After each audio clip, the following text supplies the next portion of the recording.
Salam hörmətli izləyicilər. Sizə Sumqayıt şəhərindən son dərəcə narahat edici bir xəbəri təqdim edirik. Şəhərdə yerləşən 9 və 11 sayılı yataqxanalarda yaşayış şəraiti artıq insan həyatı üçün real təhlükəyə çevrilib. Məsələnin təfərrüatları video reportajda. Sumqayıt şəhərində yerləşən 9 və 11 sayılı yataqxanalarda yaşayış şəraiti son dərəcə acınacaqlıdır. Sakinlər uzun müddətdir ki, ciddi şəraitsizlik, kommunikasiya problemləri və təhlükəsizlik riski haqqında müraciətlər edirlər. Yataqxanalarda, mərtəbələrdə və elektrik şitlərində tez-tez yanğın halları baş verir. Sanitar qovşaqları, kanalizasiya və su boruları tamamilə yararsız vəziyyətdədir.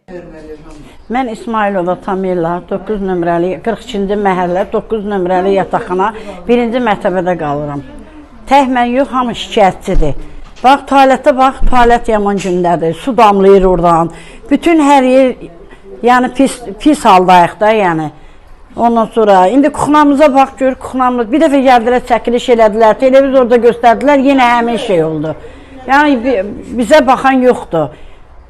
Bütün ofisiyerlər dəyişildi. Gəlsinlər, bizə də bir yardım eləyib, bizi də bir köçürsünlər.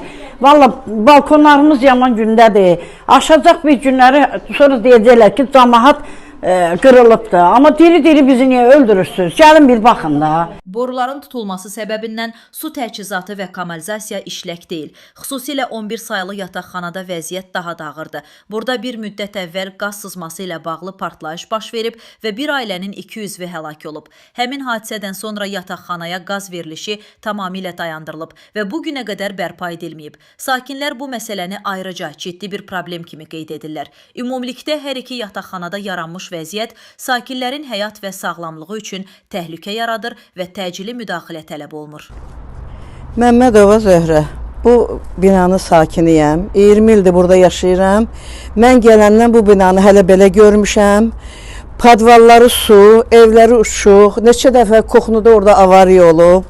İndi də alışıb yanıb buraya, evim az qaldı alışlı yansın, 1-ci mərtəbədə oluram. Nəmişlikdən evdə otura bilmirəm. Mən buraya gələndə mənim əlim, ayağım revmatizm xəstəliyi tatmışam. İlin 6 ayında mən müalicələrdə oluram. Bilmirəm, qazandığımı yeməyimi verim, yoxsa ki müalicəmə verim.